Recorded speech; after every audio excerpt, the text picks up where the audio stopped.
ഇന്ന് ലഞ്ച് ബോക്സിൽ കൊണ്ടുപോകാൻ പറ്റിയ, നോമ്പിന് കഴിക്കാൻ പറ്റിയ, കുട്ടികൾക്കായാലും മുതിർന്നവർക്കായാലും ഒരുപോലെ കഴിക്കാൻ പറ്റുന്ന ഹെൽത്തി ആയൊരു റൈസ് റെസിപ്പി കാണാം. ഇതിനു വേണ്ടി 3/4 ഗ്ലാസ് റൈസ് എടുക്കാം. ചോറ് വെക്കാൻ പറ്റിയ ഏത് പച്ചരി വേണ്ടെങ്കിലും എടുക്കാം. അരി എടുത്ത അതേ ഗ്ലാസ്സിൽ 1/2 ഗ്ലാസ് പരിപ്പും കൂടി എടുക്കാം. ഇനി ഇത് രണ്ടും കൂടി നന്നായി കഴുകി കൊണ്ടുവരാം. കഴുകിയെടുത്ത അരിയും പരിപ്പും ഒരു പാത്രത്തിലേക്ക് ഇട്ട് കൊടുക്കുക. 3/4 ഗ്ലാസ് അരിക്ക് 3/4 ഗ്ലാസ് പരിപ്പ് വേണ്ടെങ്കിലും എടുക്കാം. ഇനി ഇതിലേക്ക് കട്ട് ചെയ്ത 1 കപ്പ് ബീൻസ്, കട്ട് ചെയ്ത വലിയൊരു ക്യാരറ്റ്, കട്ട് ചെയ്ത നവിൽക്കോസ്, ഇതിന് മലയാളത്തിൽ എന്ത് പറയുമെന്ന് എനിക്കറിയില്ല, ഇംഗ്ലീഷിൽ ഇതിന് കൊളറാബി എന്ന് പറയും. ഇത് നാട്ടിൽ കിട്ടുമോയെന്ന് എനിക്കറിയില്ല. ഞാൻ ഉണ്ടാക്കുന്നത് കർണാടക ഡിഷാണ്. ഇതില്ലെങ്കിലും കുഴപ്പമില്ല, സ്കിപ്പ് ചെയ്താൽ മതി. ബീൻസും ക്യാരറ്റും നിർബന്ധമായിട്ടും വേണം. ഇനി ഇതിലേക്ക് വെള്ളം ഒഴിച്ചു കൊടുക്കുക.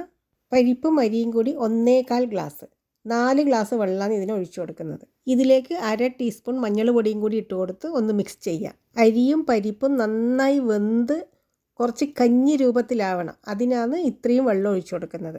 ഈ ഡിഷിൻ്റെ പേരാണ് ബിസി ബേളെ ബാത്ത്. ബിസി എന്ന് പറഞ്ഞാൽ ചൂട്, ബേളെ എന്ന് പറഞ്ഞാൽ പരിപ്പ്, ബാത്ത് എന്ന് കൊണ്ട് ഉദ്ദേശിക്കുന്നത് എല്ലാം മിക്സ് എന്ന് മാത്രമേ ഉള്ളൂ. മൈസൂർ കൊട്ടാരത്തിലാണത്രേ ഇത് ആദ്യമായി ഉണ്ടാക്കിയത്.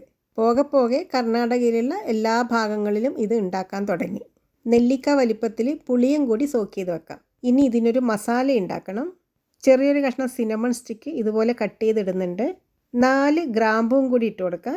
1 ഏലക്കയും കൂടി ഇടുന്നുണ്ട്. 1 ടേബിൾ സ്പൂൺ മല്ലിയും കൂടി ഇട്ട് കൊടുക്കാം. ഇതൊക്കെ എടുക്കുമ്പോൾ കഴുകി എടുക്കണം. ഇതിലൊക്കെ മണ്ണും പൊടിയും ഉണ്ടാവും. ഇത് എണ്ണയൊന്നും ഒഴിക്കാതെ വേണം ഇതുപോലെ ചൂടാക്കി എടുക്കാൻ വേണ്ടി. മല്ലി കഴുകിയതുകൊണ്ട് മൊരിഞ്ഞ് വരില്ല എന്നൊന്നും വിചാരിക്കേണ്ട, അത് മൊരിഞ്ഞ് വന്നോളും. ഇനി ഇതിലേക്ക് 1 ടീസ്പൂൺ ജീരകം കൂടി ഇടാം. നല്ല ജീരകമാണിത്. അതും കൂടി നന്നായി ചൂടായി വരണം. ഇനി ഇതേപോലെ 3 വറ്റൽമുളക് എടുക്കുന്നുണ്ട്. അതും കൂടി ഫ്രൈ ആകണം. ഇത് എല്ലാം കൂടി ഒന്നിച്ചിട്ട് വഴറ്റാൻ പാടില്ല. ഇതേപോലെ തന്നെ സ്റ്റെപ്പായി വേണം ഇതിട്ട് കൊടുക്കാൻ വേണ്ടി. ഇതിലേക്ക് 1 തണ്ട് കറിവേപ്പിലയും കൂടി ഇടാം. അതും കൂടി വഴറ്റാം. ഇതെല്ലാം കൂടി നന്നായി മൊരിഞ്ഞ് വന്നു കഴിയുമ്പോൾ 1 ടേബിൾ സ്പൂൺ തേങ്ങയും കൂടി ഇട്ട് കൊടുക്കുക. സാധാരണയായിട്ട് ഇതിലേക്ക് യൂസ് ചെയ്യുന്നത് ഉണങ്ങിയ തേങ്ങയായിരിക്കും. പച്ച തേങ്ങ എടുക്കുന്നുണ്ടെങ്കിൽ അത് നന്നായി ഫ്രൈ ചെയ്യണം. ഞാനിത് ഫ്ലെയിം ഓഫ് ചെയ്ത് 1 ടേബിൾ സ്പൂൺ ഡെസിഗേറ്റ് കോക്കനട്ടാണ് ഇട്ട് കൊടുത്തിട്ടുള്ളത്. ഇതിപ്പോൾ എല്ലാം ഫ്രൈ ആയി വന്നിട്ടുണ്ട്. തണുത്തതിന് ശേഷം ഇത് പൊടിച്ച് മാറ്റി വെക്കാം. ഇത് ഫ്രൈ ചെയ്തെടുക്കുമ്പോൾ ഒന്നും കരിഞ്ഞു പോകാൻ പാടില്ല. അപ്പോഴത്തേക്കും അരിയും പരിപ്പും നന്നായി വെന്ത് വന്നിട്ടുണ്ട്. ഇതിലേക്ക് പാകത്തിനുള്ള ഉപ്പും കൂടിയിട്ട് നന്നായി ഇളക്കി യോജിപ്പിക്കാം. വെള്ളം കുറഞ്ഞതുപോലെ തോന്നുകയാണെങ്കിൽ കുറച്ച് ചൂടുവെള്ളം ഒഴിച്ചാൽ മതി. ഇതിപ്പോൾ കറക്റ്റാണ്. ഇത് സ്പൂണ് കൊണ്ട് കോരി കഴിക്കാൻ പറ്റുന്ന പാകത്തിലായിരിക്കണം വേണ്ടത്. ഇത് എല്ലാം കൂടി നന്നായി മിക്സാക്കിയതിന് ശേഷം സോക്ക് ചെയ്ത പുളിയില്ലേ, അതും കൂടി പിഴിഞ്ഞൊഴിക്കാം.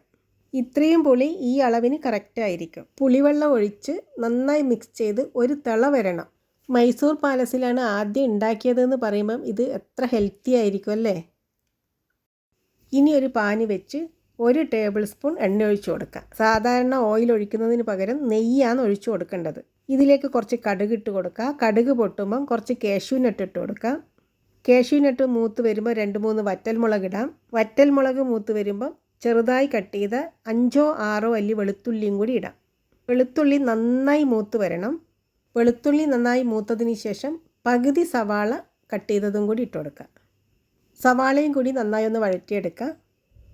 സവാളേൻ്റെ കളറൊന്നും മാറേണ്ട, ചെറുതായി ഒന്ന് വാടി വന്നാൽ മാത്രം മതി. സവാള വാടി വരുന്ന സമയത്ത് ചെറിയൊരു തക്കാളി കട്ട് ചെയ്തതും കൂടി ഇട്ട് കൊടുക്കുന്നുണ്ട്. തക്കാളിയും കൂടി വെന്ത് സോഫ്റ്റായി വരണം. തക്കാളി പെട്ടെന്ന് സോഫ്റ്റാകാൻ വേണ്ടി കുറച്ച് ഉപ്പിട്ട് കൊടുത്താൽ മതി. ഈ മസാലയ്ക്ക് ആവശ്യമുള്ള അത്രയും ഉപ്പിട്ടാൽ മതി. 2 മിനിറ്റ് ഇതൊന്ന് അടച്ചു വെക്കാം. ഇപ്പോൾ തക്കാളി നന്നായി വെന്ത് വന്നിട്ടുണ്ട്. എല്ലാം കൂടി നന്നായി ഇളക്കി യോജിപ്പിക്കുക. ഇതിലേക്ക് എടുക്കുന്ന മസാലകളോ ഉള്ളിയോ ഒന്നും കരിഞ്ഞു പോകാൻ പാടില്ല. എന്തെങ്കിലും ഒന്ന് കരിഞ്ഞു പോയാൽ ഇതിൻ്റെ ടേസ്റ്റ് എല്ലാം മാറിപ്പോവും. ഇതിലേക്ക് 1 ടീസ്പൂൺ കാശ്മീരി മുളക് പൊടിയും കൂടി ഇട്ട് കൊടുക്കുന്നുണ്ട്. ഈ മുളക് പൊടിക്ക് എരിവില്ല, കളറിന് വേണ്ടി ഇടുന്നതായത്. ഇതും കൂടി ഒന്ന് വഴറ്റിയെടുക്കുക. ഇതിൻ്റെ പച്ചമണം മാറണം. മുളക് പൊടീൻ്റെ പച്ചമണം മാറി വരുമ്പോൾ നേരത്തെ വറുത്ത് പൊടിച്ച് വെച്ച മസാലയില്ലേ, അത് മുഴുവനായി ഇട്ട് കൊടുക്കുക. എല്ലാം കൂടി ഒന്ന് മിക്സ് ചെയ്ത് ഇതിലേക്ക് 1/4 ഗ്ലാസ് വെള്ളവും കൂടി ഒഴിക്കാം. മസാലകളെല്ലാം മിക്സായി ഒന്ന് സോഫ്റ്റാകാൻ വേണ്ടിയാണ് കുറച്ച് വെള്ളം ഒഴിച്ച് കൊടുക്കുന്നത്. ഈ മസാലയൊക്കെ മിക്സ് ചെയ്യുമ്പോൾ തന്നെ നല്ല മണമായിരിക്കും. ഇത് കഴിക്കാനും നല്ല ടേസ്റ്റ് ആയിരിക്കും. ഇത് കഴിച്ചാൽ പെട്ടെന്ന് ദഹിക്കുകയും ചെയ്യും. പിന്നെ ഇതൊരു സമീകൃത ആഹാരം കൂടിയാണ്. പരിപ്പും അരിയും പച്ചക്കറിയും ഉള്ളത് കൊണ്ട് തന്നെ ഇത് എത്രമാത്രം ഹെൽത്തി ആയിരിക്കുമെന്ന് ഞാൻ പറയാണ്ട് തന്നെ അറിയാലോ. ഈ വഴറ്റി വെച്ച മസാല ഇതിലേക്കിട്ട് മിക്സ് ചെയ്തെടുക്കാം. ഇത് നല്ലൊരു കളറായിരിക്കും കാണാൻ വേണ്ടി, എന്നാൽ ഇതിനധികം എരിവും ഉണ്ടാവില്ല.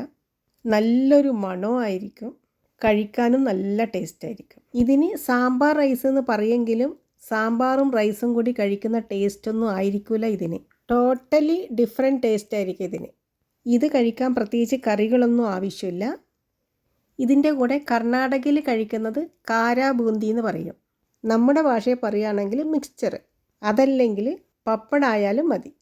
ഇത് ഉണ്ടാക്കാനും എളുപ്പമല്ലേ, എല്ലാം കൂടി കുക്കറിലിട്ട് വേവിച്ചാൽ മതി. നിങ്ങളിത് ഉണ്ടാക്കാറുണ്ടോ, കഴിച്ചിട്ടുണ്ടോ?